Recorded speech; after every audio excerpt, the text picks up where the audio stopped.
Welcome back to Season 4 of the Sober Motivation Podcast. Join me, Brad, each week as my guests and I share incredible and powerful sobriety stories. We're here to show sobriety is possible, one story at a time. Let's go. In this episode of the podcast, we have Gabe, who shares his story of growing up in Texas, his struggles with alcohol, and his journey to sobriety. Gabe opens up about the challenges he faced with social anxiety, fitting in, and hiding his true self. He details his experiences with drinking, the resulting DUIs, and the toll it took on his physical and emotional health. Infused with moments of reflection, Gabe also discusses how a supportive community played a crucial role in his recovery. And this is Gabe's story on the Sober Motivation Podcast. What is going on, everybody? Welcome back to another episode of the podcast. I just want to mention the community, the Sober Motivation community. Before we get into this, Gabe talks about his experience being part of the community, and it's been incredible for him to be plugged in with something. So I want to mention to you, if you could use some more support, community connection, we have meetings virtually on Zoom every single day, plus a chat community, our own app. It's an incredible way to stay connected. A lot of people share they love it because they can just take out their phone, plug into a meeting, get connected with people, use the chat.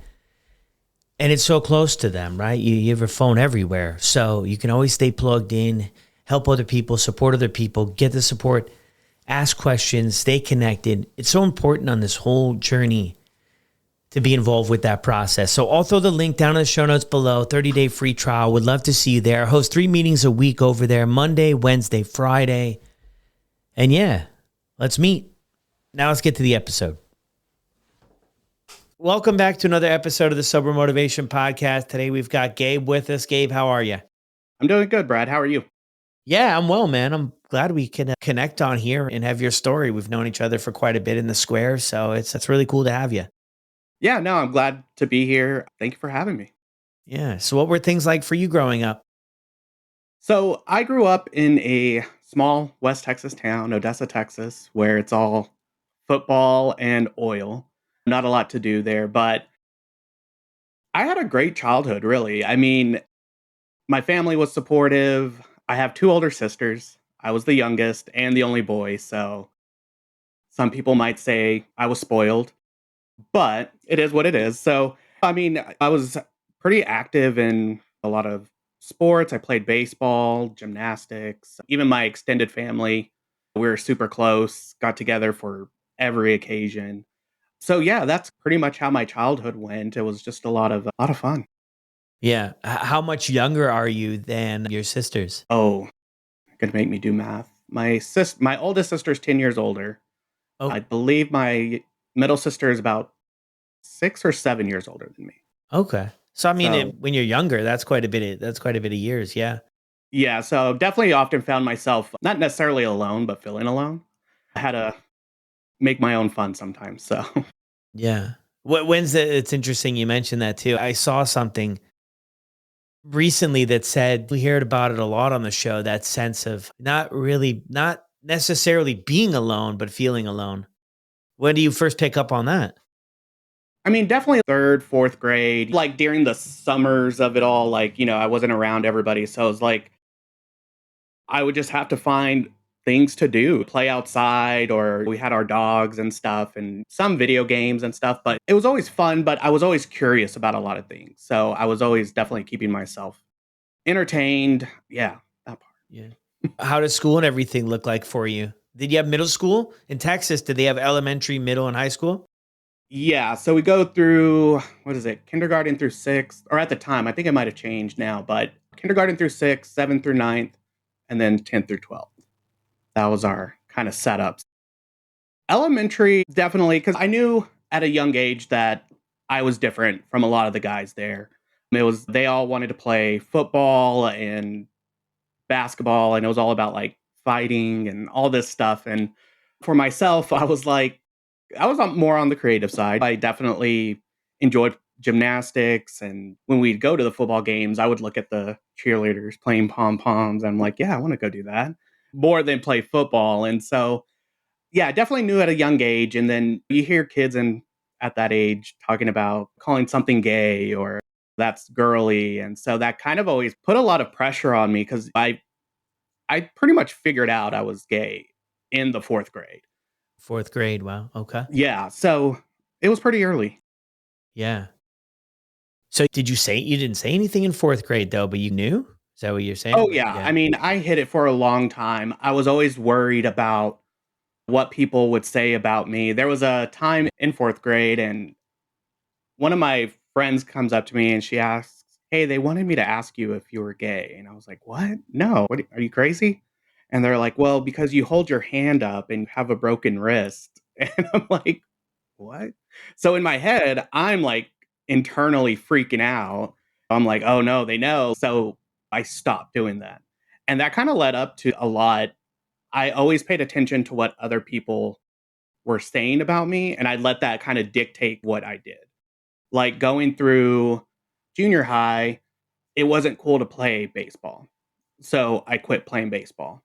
Gymnastics, like I wanted to continue doing gymnastics, and I told them that I was going to go for our high school team, and they said it was girly and that it was gay. And I was like, so gave that up too for a while, even though I really enjoyed these things. But I was so worried about people finding out that I was gay that I just, anything that they deemed made me just follow suit and just follow what they wanted. And so that kind of continued pretty much through junior high.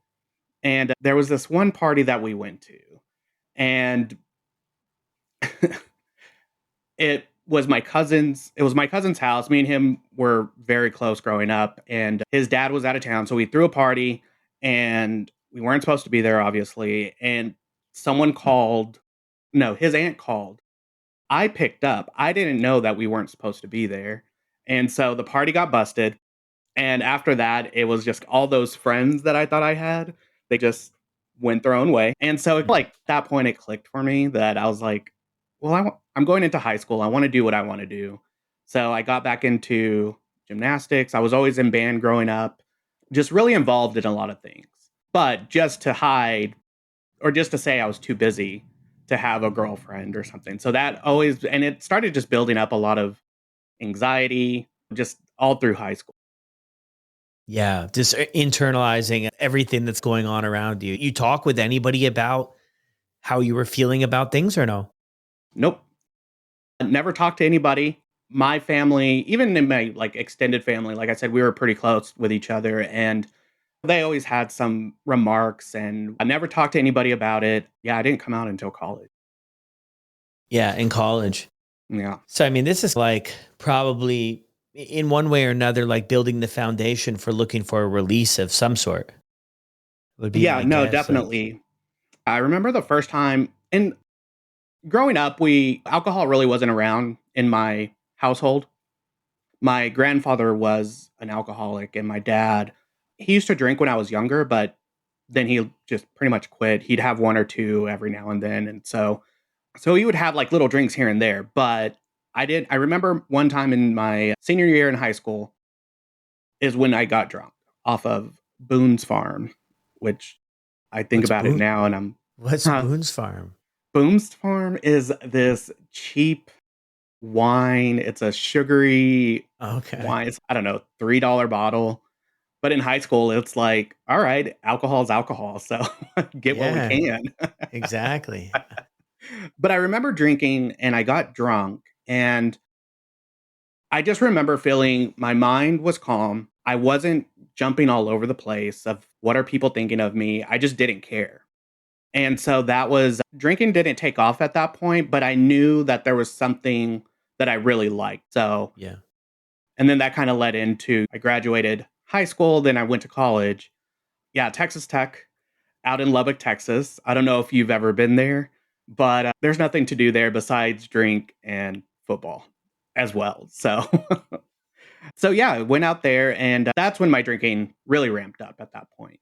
But at that time, I thought it was just normal to drink, and Yeah. we had a day, an alcohol related day every name of the week. Margarita Monday, Trashy Tuesday, all that stuff. So, and then we had a Yeah. saying, win or lose, we still booze. And so it was just a constant environment of partying and drinking. So that's how Yeah. that took off. So that's when you really notice things pick up. Interesting. I mean, did you have any idea of the effects of alcohol or like that you could get drunk and get this escape from life? Or did you figure that all out the first time in high school there when you drank? Yeah. So I think I got a good grasp of it at that point because I do have a lot of social anxiety still to this day, but I knew I went into so I cheered at Texas Tech as well. And so I got to be invited to these parties with them and be part of the team and everything. And so I saw them all drinking. And so that was like, okay, well, if I know how this makes me feel, I'm much an introvert at this point. And so I'm like, I know what I need to do? And that's to drink alcohol to fit in. And because that helped me my senior year in high school. So it's going to help me here. So Yeah. that's how it started. Yeah. That was going into it. And you know what? It's a good point you make there too, because it does help in all those areas. It Hmm. helps us get into the social groups and fit in and maybe be more comfortable and like maybe change our personalities a little bit to fit in with everybody. And for somebody who, like what you shared earlier, who is not really feeling a whole heck of belonging in this world, here it is, right? Here's the way in. And that was the same for me, man. The exact, like, different, but the same. I was really awkward. I was really not that quote unquote cool kid growing up. Once I started to drink, man, I mean, I was everybody's best friend. And I was like, I know there's consequences. I know I shouldn't be doing this, but I don't know if I could live another day being in a crowd of people and feeling so alone. That was like, for me, that was the thing is, it wasn't that I was actually alone, like that there was nobody around. I was always people around. I could be in a crowd of 100 people and I felt more alone probably than I did in my room listening to my, at the time, non-skip Walkman. So it really made sense to me, man, when I got into the tail end of high school and college and all of that fun stuff to really plug into this and have pals and it wasn't really full of consequences yet either. What was that like for you though? Did you have some Yeah. consequences in college? Yeah. So I totally agree, like with what you're saying of fitting in and trying to find quote unquote my tribe. And that's what cheerleading was for me at that time. It was definitely that safe space. And that led me to coming out, to finally coming out. And it was so freeing. It was such a great experience. I mean, cheerleading is definitely a safe space to be who you are. And no one cared. And that's what I realized around me. There was one time, one of my friends, we're cleaning up my house, we're having getting ready to have a party, and I'm like, okay, I'm gonna tell her. I'm gonna tell my best friend. And I'm like, hey, I just want to let you know I'm gay. And she was like, okay, but what are we drinking? So it felt great. And I celebrated after that with drinking and stuff. So it stayed that pattern because cheerleading was very strict. It was very structured. So it was able to get me through a lot of things. So no real consequences. There were I was still bottling things up. Yeah. I wasn't fully expressing myself. So when I did drink, sometimes they would come out and probably not in the best way. There were so many stupid fights that I created and also being in West Texas, you do experience some racism, some homophobia.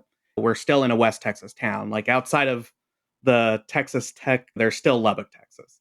So, and there would be instances where I was drunk and I thought I was indefensible and go and start fights for no reason. So that was the extent of on that part. It wasn't until I got into grad school is where I started seeing consequences because grad school was a lot harder. How I got into grad school, I have no idea, but I made it and it was hard. It was a lot tougher than my undergrad and I started drinking to relieve stress because if I failed a paper or I was feeling overwhelmed, it was definitely the bars are right across the street from where all my classes are, so it's I had a crappy day, let me go over there.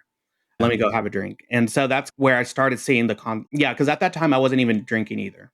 Or not drinking. I wasn't even cheering, excuse me. I wasn't even cheering. And so yeah, then my senior year in grad school, I got my first DUI. For some reason, I thought it was a great idea to drive home and surprise my family. I think it was like a holiday weekend or something.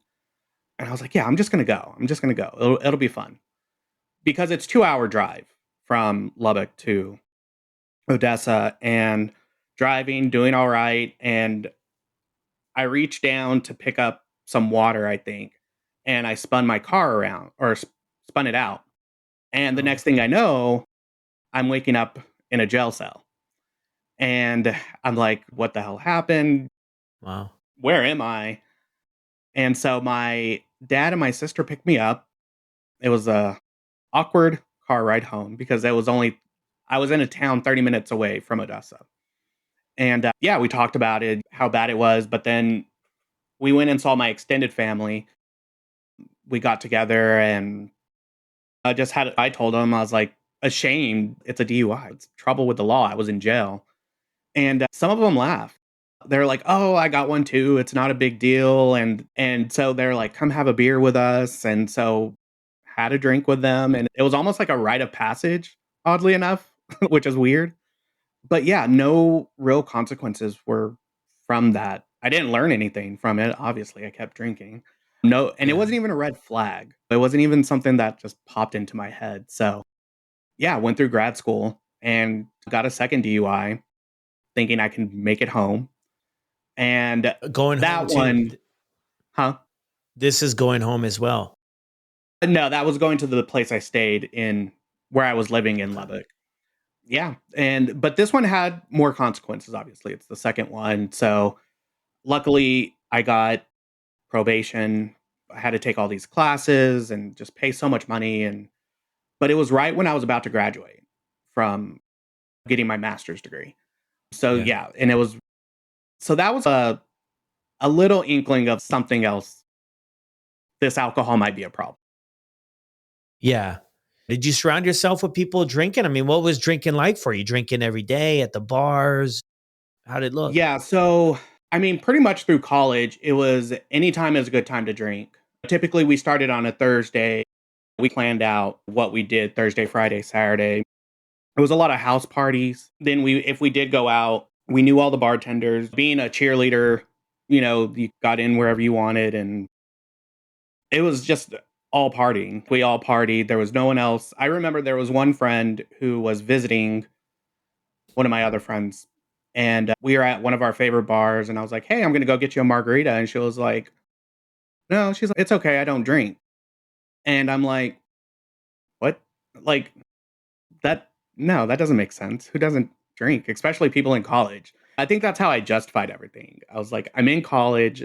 Yeah. This is what I'm supposed to be doing." And Yeah. so, but it never really dawned on me that there were people that don't drink. That was just what our Yeah. environment. Yeah. It's relatable to I'm just in college. I'm just in college. I was like that too. And I was like, obviously, when I'm done with college, it'll real world and I'm going to get serious. What I failed to realize then that I realize now is like, wherever you go, there you are. That's that simple quote is, I mean, I can think about it all day about how I want my life to be and how I want my life to change. But if my behavior and my habits don't line up and I don't adjust there, nothing in my life is going to change, at least for the long run. Like temporarily, I was always good at putting on a show. If I got in Mhm. trouble or probation again or jail again or whatever, I got in some trouble, I could get things together for maybe a week or just get really sneaky with things. But I knew for duration, there was no way I could keep it together because the underlying behaviors there, I was not making any effort in changing them. And probably in my college years, I didn't think anything was wrong. I didn't. It's what everybody I hung out with. This is literally what they did. If you didn't drink, this is the way I look at it now. I'm like, if you didn't drink, there wouldn't be any sense to hang out with me or the people I was hanging out with. You would have done other stuff because that's literally what we did. So if you didn't drink, there would have been no time other than when we were sleeping. So how do things look like for you after that, after grad school and everything? Do you get out there into the workforce or how do things look? Yeah, so after I graduated, I was still dealing with the DUI. I was still on probation, having to go in and check but also I was looking for a job and I ended up getting a job in Dallas. So got everything transferred over there. I had to do a IOP as part of my Oh, you had to go to an IOP. Did they do any sampling or anything? Like, were you on this probation? Are you allowed to drink or no? no. Not at So all. not allowed to drink. I had a breathalyzer in my car, Okay. but luckily I was still able to drive because I was traveling or I was moving and I had to go through that whole process. That took forever. But yeah, so got tested both at the IOP and at the courthouse or the probation with my probation officer. And What was that like for you though? I mean, growing up the way you did, family's good, everything's good. Like this probably wasn't part of your life to be showing up and meeting with a probation officer and you had to give a sample, like a urine sample. I remember that too, right? I don't know if it was your experience, but somebody watching you right there, it's gosh, come on now. I mean, hey, I did the crime. That's okay, but it was a little bit strange either way. You know what I mean? yeah, I mean, there was always definitely a sense of shame. But again, I think I was still holding on to when I went on my first one with my family, where they were like, "Oh, we all get it. We all do this." So in my head, I was still trying to justify or make it okay that I was like, "Okay, they've all gone through this too. Like it's normal." That's really how I thought about it. Like this is just something to do. Let me get through it and I can go back to what I'm doing. Yeah. Yeah, even because and during the IOP, I was going through the motions. I wasn't even a little bit. I think maybe that's maybe where it sparked it a little bit that I might have an issue because also I'm stubborn as hell. So it's I don't know what it was going to take, but I even started planning like I can drink on this day. I need to stop on this day because I have a meeting that I might or may not get tested for. So Yeah. like I Okay. was So still drinking in yeah, you were still between. drinking. Okay. Yeah. Yeah. And so I still had to go to AA. That was like my first time going to AA. Like an introduction to what it was all about. That was part of what a court order. Yeah. Well, so what did they say? Hey, you have like they're like you have a drinking problem or you're an alcoholic or what? Like why to Yeah, throw all the treatment at you, all the I still recovery? never heard it. No one ever said you have a problem that or explained it to me or anything like that. It was just again just going through the motions of Yeah. here's what this is, write about this, whatever exercise they gave me. Yeah, that's really what it was. So I never and then when I go to AA, I'm sitting there and I'm listening to these people's stories and I'm like, well, I'm not that bad. I Mm. had that whole these because I was like at that point I wasn't drinking every day. I never really drank by myself either. It was more of just social. But Yeah. when I was social, I binged. Yeah. And so yeah, it I just was like, okay, I'm just going to get through this and I'll be fine after that. Because at that point I was starting to meet other people, being in a new city, not really knowing anybody. Yeah. It was again that social anxiety came back and the only way I knew how to cope with it was through drinking. So I was like I need to drink in order to be accepted into this friend group and Mm. everything like that. So that's another pile it on of why I kept drinking. Yeah. Like another layer to it too. It's so interesting, right? You kind of list off two things right there before about not drinking every day and not drinking alone. And I don't think you're alone with that to think that only that or a combination of that equals a problem. And if I'm not checking those two boxes, well, there's nothing to see here. I think that keeps so many people stuck for so long is you have to fit, I call it like the Hollywood script, like the way Mhm. they show it in the movies. It has to be like this before you can do anything about it. But that's not so many people's story. And they're still having a really difficult time in their relationship with alcohol where they don't want to be drinking and they commit to themselves. I don't know if this is something you did, but like tomorrow, Monday, I'm quitting Monday. And then a decade goes by of Mondays or tomorrows and things still look the same. So you're going through this DUI, you're doing all these courses, doing the IOP, doing the meetings, got this thing in your car, but still drinking when you can, right? Gaming things a little bit to make drinking still be a thing because life probably, as weird as it says now for us on this side of things, feels impossible at times to do things without the drinking. How do things look for you in this new job and everything else?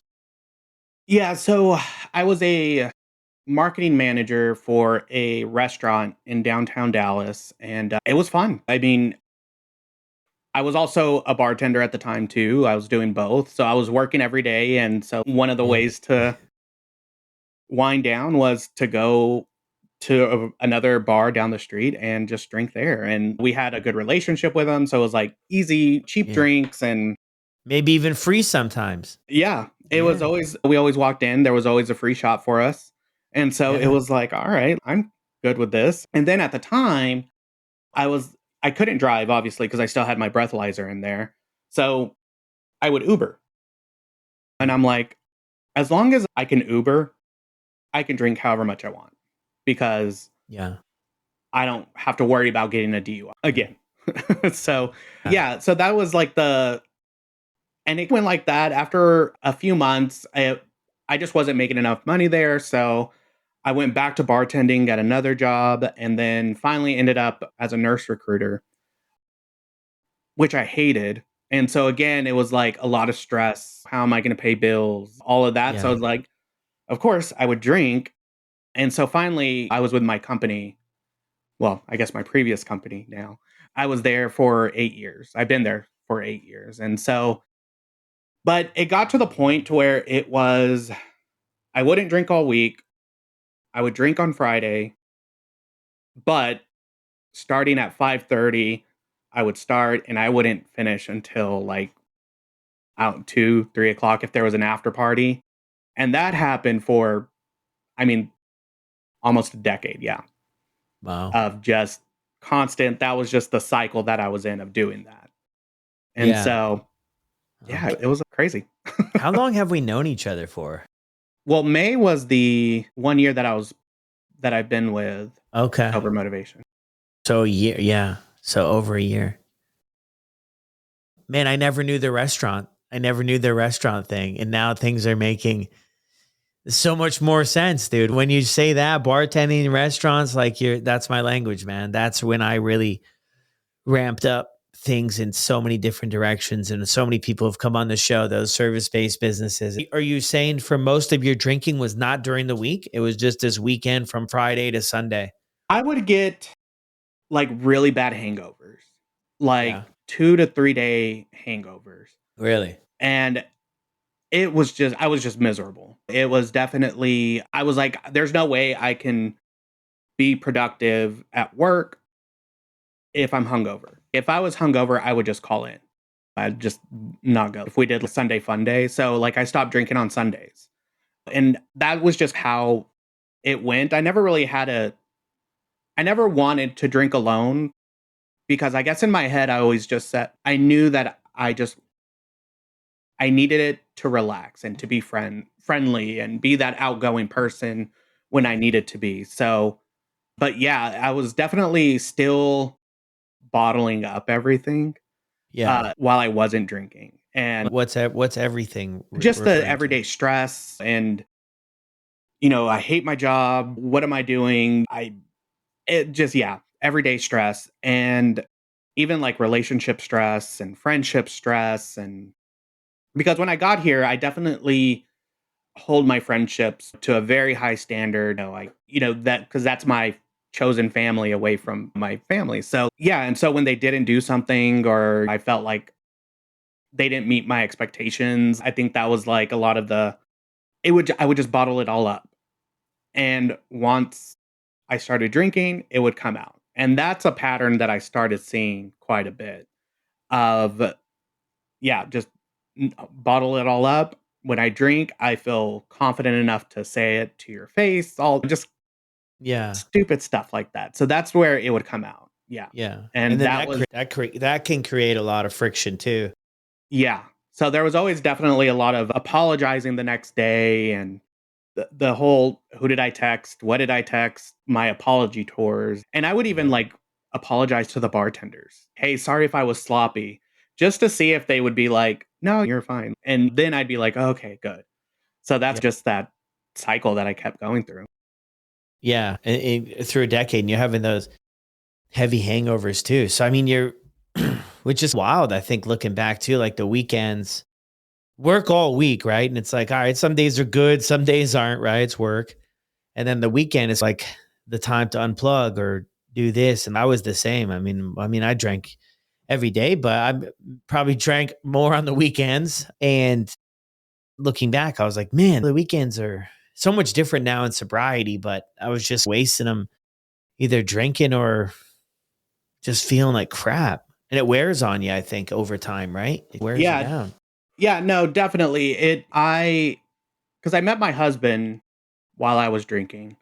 When was that? Oh, you're going to make me do math too. A guesstimation is good enough. I think 2019. Okay. Yeah, it was right. Yeah, 2019, November. Yeah. Met him. We got together. And which is funny, we met online. He messaged me and I was at home for the night and he was actually drunk. And I told him, no, it's all right. I was like, no, I'm okay right now. You're drunk.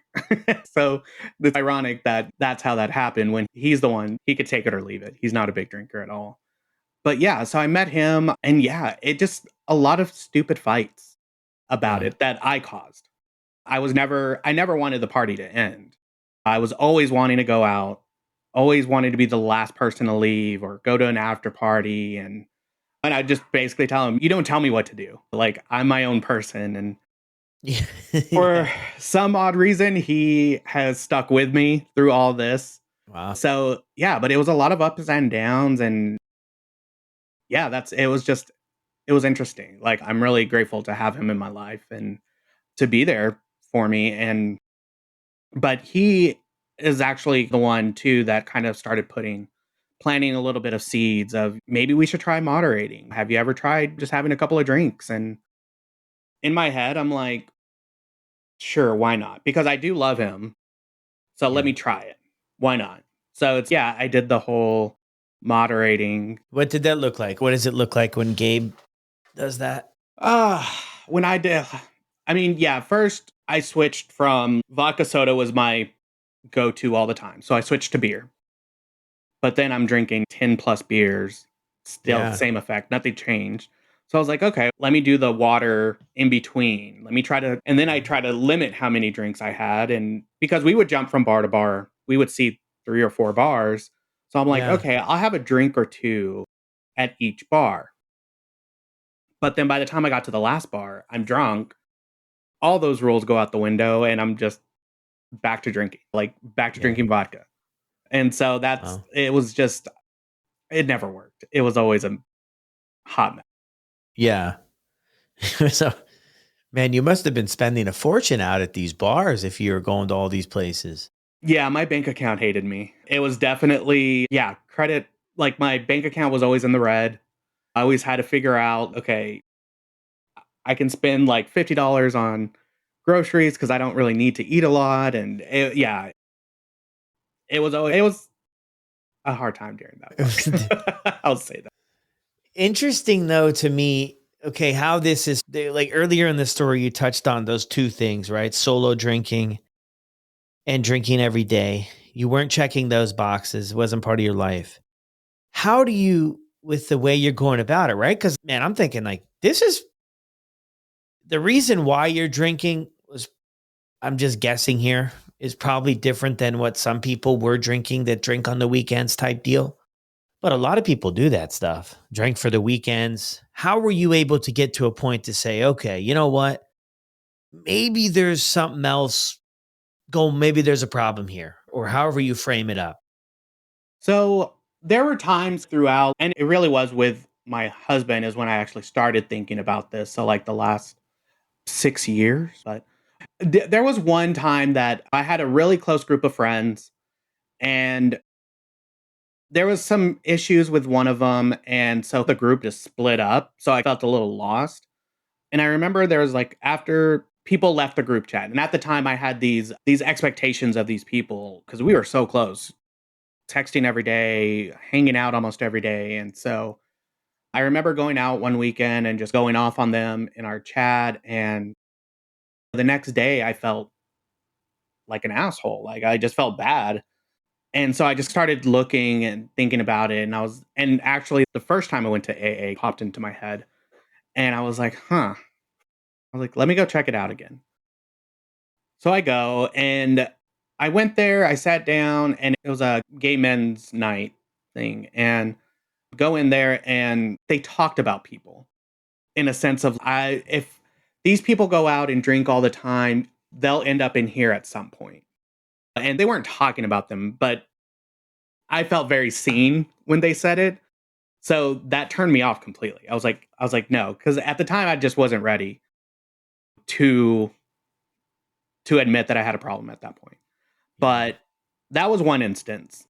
The second one is, and this is the one that really shook me, is we were out at the bar and I was in that state of I'm on the verge of blacking out. And I just remember coming to at one point and thinking, I'm okay with being like this.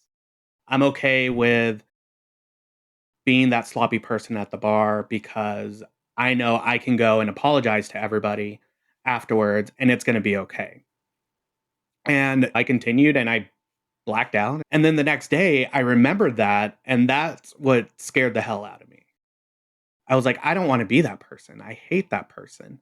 It's like I ruined relationships with the people. It's like I'm causing friction in my marriage. And it's just no.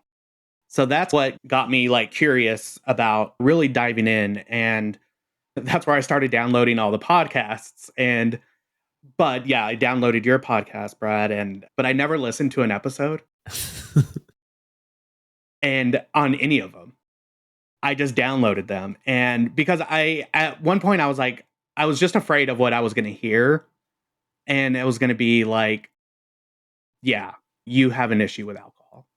And that was at one point. And then I had another conversation with my husband and he was like, something has to change because I thought it would be a good idea to walk home from the bars, even though it's 5 miles like from my house. And so, yeah, that's when I downloaded the app, the Sober Motivation or Sober Buddy at the time. And that's Yeah. when I joined. Wow, man. It's just wondering too, like to dig a little bit deeper if possible. What was going on with you on the inside? On the externally, your relationships or sound like a sort of on the fringe with your husband and other ones you've already moved on from, and you have all this stuff going on out there in the external world in a sense. How is Gabe feeling about Gabe, from a day-to-day basis? I just wasn't happy with myself. I felt like I wasn't going anywhere in my jobs because I couldn't excel. And we talked about this before, but was diagnosed with ADHD and that was going all over the place. And I didn't even realize it really at the time. But yeah, I just wasn't happy. I couldn't figure out like, why can I not be good at something? That perfectionism. And I've also dealt with body issues like body dysphoria. And so it was just a lot of, I was struggling. And once I started making money, it only I was only able to support my alcohol. And so, yeah, the day to day, it was rough, I would say. It was definitely low self esteem, no confidence. The only confidence I got was when I drank. Yeah. And I mean, I think that's when we go back in our stories and we realize like the challenging times when it comes up in like the tail end of high school, things seem to really pick up in people's lives. And then you have college. And if every time something's going on that we're uncomfortable with or that stresses us out or that we're wanting to fit in or please others, do the people pleasing stuff, we lean on alcohol. And then sometimes I think we look back and it could be 30 years later and thinking, why am I still drinking? During all those developing years, we just leaned on alcohol for everything. So it makes perfect sense. I wish I had other skills. I want to quit drinking. And this is what I talk with people about too, that are like, I just want to quit drinking. I don't want to do anything else. And I'm like, well, I think if we could just quit drinking and not do any other work, we all would have done that. There'd be no podcasts. There'd be nothing. There'd be no meetings. There'd be no rehabs. There'd be nothing. We would just wake up one day and say, I just want to quit drinking. And I don't want to take it away from some people.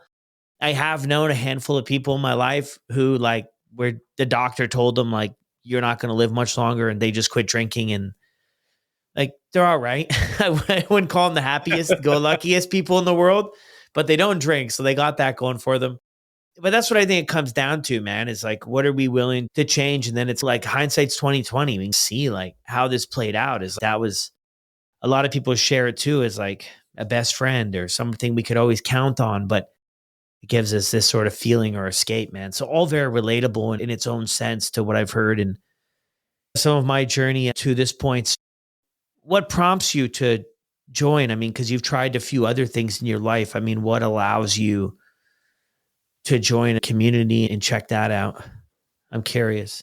Yeah, so like I said, I downloaded those podcasts. I didn't listen to any, but then I had a conversation with my husband. And I think by that point though, because I was missing out on so much of things I wanted to do. And I think that was another thing. Like I just felt stuck. I felt like this is the cycle and this is going to be the rest of my life. And that scared the hell out of me. So what am I doing? Just going out, drinking, having the same conversations. It started to get boring. I wanted to go out and go to our arboretum or travel for the weekend or something, but I never had money for that. So yeah, I had that conversation with my husband and we basically I just downloaded the app and I was like, okay, community, Zoom, I'm good. Let's just try it out. Like, why not? That's Yeah. where what else can I do? And yeah, I remember the first meeting with Megan. It was her struggle bus meeting. And I was like, well, that's fitting. So let me get on. And almost immediately, like, I didn't have my camera on right away, but I think after the first couple of shares, I felt seen because I always thought it was me by myself trying to do all these things, trying to moderate. And I'm the only one that's feeling like this. Everybody else has their life together, just all that. And just hearing how I could relate to so many people almost instantly, I was like, okay, let me turn on my camera. So then on there and just like feeling exposed and then I just introduced myself and at the end, and Megan's a rock star. So she was just saying all the good things that just made me feel great. And I was like, all right, well, let me just keep this up and see where it goes. And yeah. Yeah, that's incredible, man. Yeah, I think I talk a lot about getting out of our own way. And I think it's that right there is where you got out of your own way.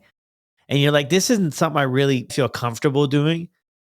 But I think we get to that point too, or I think the sooner the better of realizing everything I've tried got me here. So whether this other stuff I like it or it's uncomfortable or I don't like it, whatever the story is, I got to try some different things. I can't keep doing the same thing and expecting for life to change. And you did that in that moment. What were things like for you at the beginning, man? So the day to day, obvious, it wasn't, since I didn't drink every day, the day to day wasn't hard. But I was part of a group chat. So Friday around 2:30, people are like, I need a drink. I need a drink. So for I think like the first month, like I had to turn off that group chat. Like I couldn't look at it. I had a plan also to every Friday I needed something to do to not that was fun to where I didn't have to drink. So I would go to IKEA. Me and my husband would go to IKEA for 2 or 3 hours.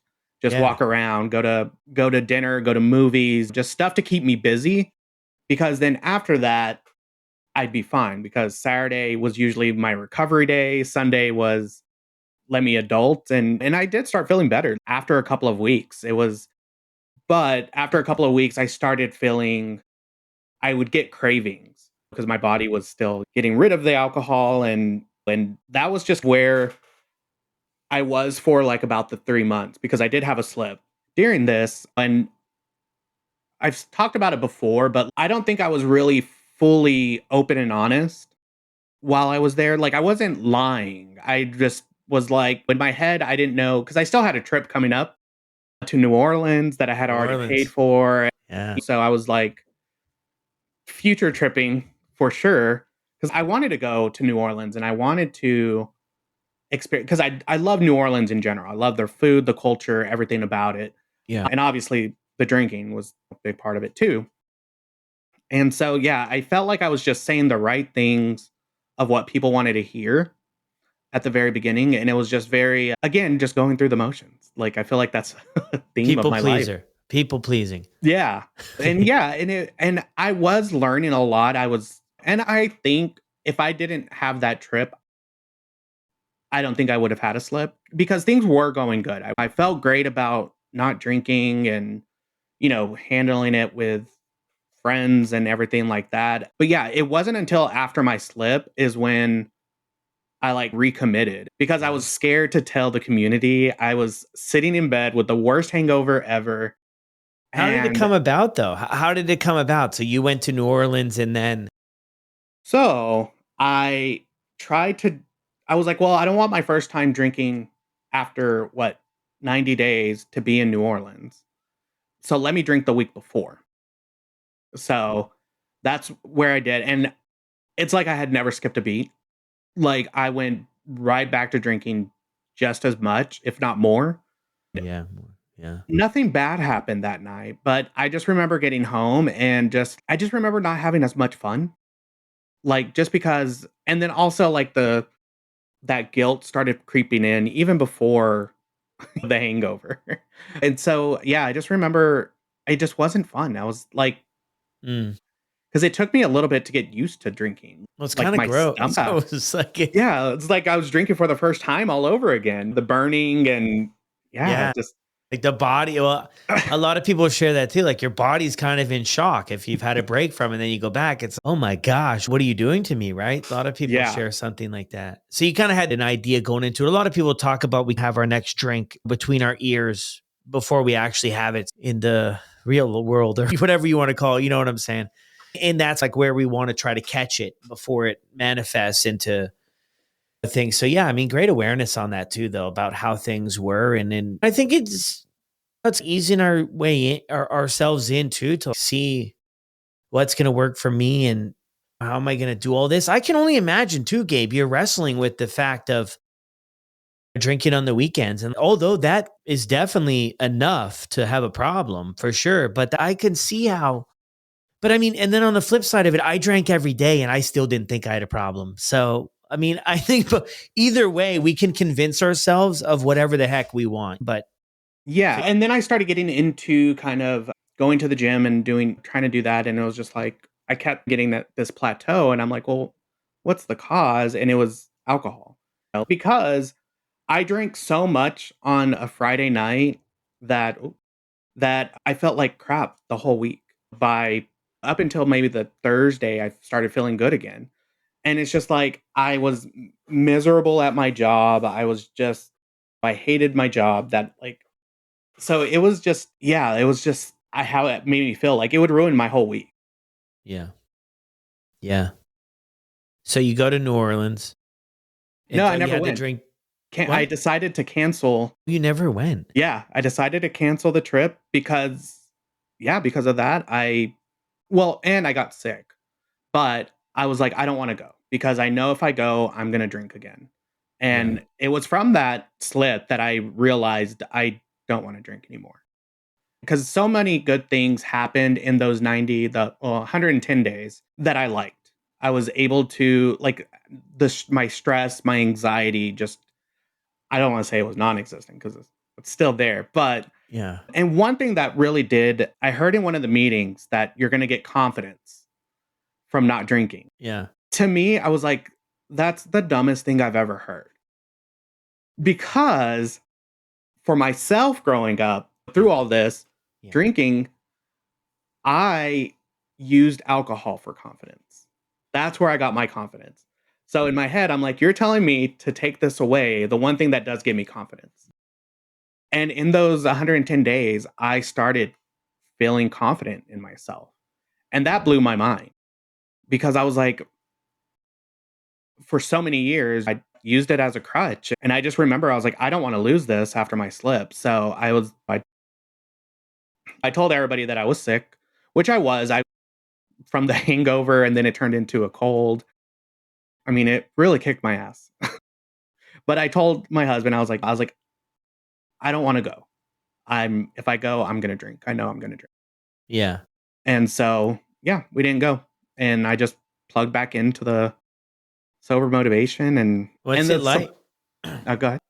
Oh, no, sorry. Finish that thought. I was saying, when I was laying in bed, I was crafting like this message of what I wanted to send the community. And I kept going back and forth on it. And I wanted to tailor it because I was still in that mindset of I need to say the right things to people. But I was like, you know what? Just write whatever. Just say you messed up. Yeah. So I did. And just the amount of support that I got, no judgment. And I was literally, every message I got that came in, I would just start crying all over again. It was just a blubbering mess. And then the private messages, and it was just like, this is real support that I haven't had in a long time in that sense. And that's really what motivated me. I was like, I don't want to lose this confidence that I'm getting. I don't want to lose my husband, any more relationships. And this community really did the trick. Yeah. Wow, that's beautiful, man. Yeah, because it's not easy to come back with things. I mean, you've been around the community now for some time, right? You've seen a lot of different journeys, and everybody's got their own road, their own path they're on, right? We can't force anybody to do anything, but I think there's extreme value in not running anymore. I look back on my life, and my life really changed when I was accountable to something Mhm. bigger than me, a group, a community, whatever it is. That's when it changed. When I just ran, anytime it got hard, I just used to run from everything. Oh, yeah, I'll just avoid that. I won't deal with it. The only problem there is there's no growth. There's no growth. And I think that's really good, man, that you plugged back in there and just said what's going on. And for people to meet you just where you're at, I think is beautiful, Yeah. and that's just changes everything. And that's why we talk about all the time, getting involved with other people that understand the journey. Because if I talk with people around me that don't understand what this is all about, dude, they're just like, come on, you can have one beer. I mean, people don't really tell me that, but you get what I'm saying, right? Back like earlier when I first started all of this, come on, there's got to be no reason why you can't have one beer. But when I talk with people that are in this lane with me, they know that it's the first one that gets us. It's not the 20th. Yeah. No, I definitely think, yeah, I totally. And that's what I tell people in the community as well. I have a great support system outside of this community, and they can empathize, but they don't fully understand like this community does. Because I can come in and tell people I have these DUIs, and they're like, okay, yeah, we get it. There's no judgment. Whereas if I was to tell someone outside of here, they might look at me crazy. And so, yeah, I, there's something about this community or just community in general that I think is just so much, it makes things easier. And I'm just, yeah, definitely grateful for this community and not drinking. Yeah. And we're grateful for you too, Gabe. I always think about it sometimes like lifting a couch. Like I could probably break my back and lift it up, or I could just ask someone to help me. And yeah, and I mean, there you go, right? I think community is that's like community on a smaller scale, and community is bigger, and you make relationships. And I mean, if you meet people, you had to barbecue there, right? With a couple people from the virtual world there in Texas. So Melissa? yeah. Great job, Gabe. I mean, how long has it been now? June 23rd will be 10 months, that continuous. And then, but been on this journey for over a year. So it's been a good Yeah. one now. Which is great, man. And I going back to when you were sharing too about the slip, like it was a check-in maybe in one way or another of maybe I need to plug in a little bit more, be mindful, be aware in a couple different directions too about just what's going on. Yeah, it made me just realize that me and like it made it official. Made the breakup with alcohol like official. Yeah. It just puts so much into perspective of what is important. Growing relationships, true relationships really. And there, you said it earlier, but I was actually in your meeting where you're talking about getting out of your own way. And that's when we had that topic. I was thinking about it all weekend. I think it was a Friday meeting. And I was just thinking about, I was like, Yeah, I've been getting in my own way for so long, and now I'm able to do everything I've always wanted to do now, and like I don't have anything holding me back, and I feel like I that's what alcohol was. It was just weighing me down and just not letting me be able to experience anything. And so now it's just those experiences that I want to create outweigh alcohol so much. Yeah.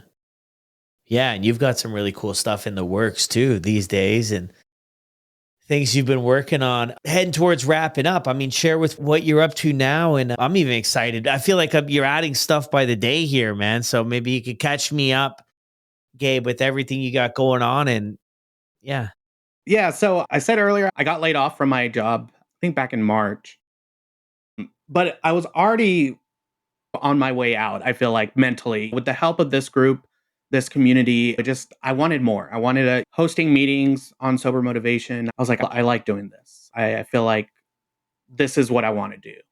And so I was in the mix, and then yeah, I got laid off, and so I've been able to really push forward. I've created my own community that is geared towards the LGBTQIA plus community that wants to live without alcohol in their lives, and it's called Out and About AF.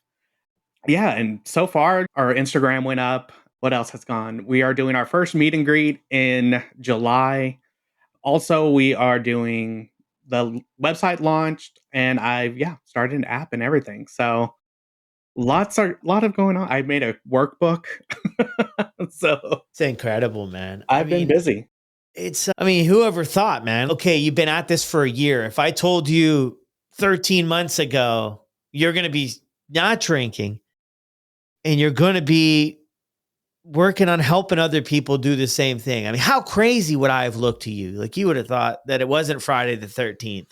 Yeah, no, I wouldn't believe you. I'd probably laugh and probably go to the bar because like, what are you talking about? It's I mean, it's just insane what you can do in a year with just giving up one thing. It blows my mind. And I'm just so grateful to have this community, have the support that I do, to be able to pursue this dream and then have everybody's encouragement. And yeah, I mean, I don't even think I'd believe you 5 months ago that I was doing this stuff. Yeah. Starting this new business, also becoming a travel agent. Throw that in there too. Yeah. And so it's crazy. But you feel like not drinking it, you talked about it a little bit earlier, has given you the confidence to pursue stuff. It makes all the difference. I mean, it's a thing. I was adding up the math the other day. Okay, for your situation, you're saying you would drink on Friday and then you'd be hungover till Thursday. But let's just take maybe on average, let's say somebody drinks Friday, Saturday, like you lose a whole weekend, right? Like how many days of the year are we throwing out the window? So it's no wonder we didn't have any bandwidth for dreams or goals or a whole heck of a lot else. I mean, and nobody can go back in time that I know of. So all we have is today and forward. So we have to start doing the best today and forward that we can possibly do and not waste any more time with thinking about drinking, or recovering from drinking. It takes so much from us. I mean, on top of the money, the relationships, the self-esteem, everything else that we give away from drinking and the time. And I think when you have the time and you can build off that, I mean, it can really make a difference. We see so many people doing cool stuff, man. Really cool stuff when they get sober. And you're right, a year. I went through years of my life where nothing changed but my underwear. Like nothing. When I was drinking, nothing changed. And now in a year, you can get all this going. Any thoughts, Gabe, for anybody starting out the journey or just trying to keep things going? Anything to help them out from your own experience? Yeah, something that's always the way I joined this community, I just said, why not? Why not try it? What can you lose? You'll never know until you try it, right? And another thing that is something I learned is to stay curious. Keep staying curious about things because you never know where it's going to lead, what you're going to learn. I think those two things is get out of your own way too. Don't let it stop you. If you have that dream, if you have that want, go for it. And just keep pushing, one day at a time. I've learned that in the squares. It's just keep pushing just for one day. And that's why I even got my tattoo of it's just a Roman numeral 24 with some gears around it. And it means a lot to me because it's like, what can you do in 24 hours? You can do so much in 24 hours. That's one part of the meaning. The other part of the meaning is just get through 24 hours. That's all you have to get through is just don't drink for 24 hours and then wake up and do it all again the next day. Yeah. And some days are going to be harder than others too, right? As we go. Some days I'll go through spans of weeks and not even think about alcohol. And then I'll be riding my bike through the neighborhood and everybody's sitting on their front porch and the beer, I can just see the beer cans just sweating. And I'm like, oh God, there it is. But you just do the best you can every day, man. And what I've realized in my life is if I don't drink, things are okay. It's not perfect. And of course, life is still going to happen, but I can handle life on this side of things so much better than I ever could 100. when things were the other way. It's great. Well, Gabe, thanks so much for joining, sharing your story. Appreciate you so much. Everything you do for everybody. Thank you. No, I'm so glad that we did this. I'm very appreciative of you, the community, and yeah, thanks for having me. Bet. Well, there it is. Another incredible episode here on the podcast. Huge shout out to Gabe for jumping on and sharing his story. I don't know what took so long, but we got the episode put together. So hopefully there's a few things that you could connect with that can help you either get started or staying on the journey. I'll drop Gabe's contact information down in the show notes below. Be sure if you enjoyed the episode, could connect in any way, or just want to say thank you, send Gabe over a message on Instagram. I hear from so many guests on the podcast. It means the world to them when they hear from you guys. So take 90 seconds out of your day and send them a note, and I'll see you on the next one.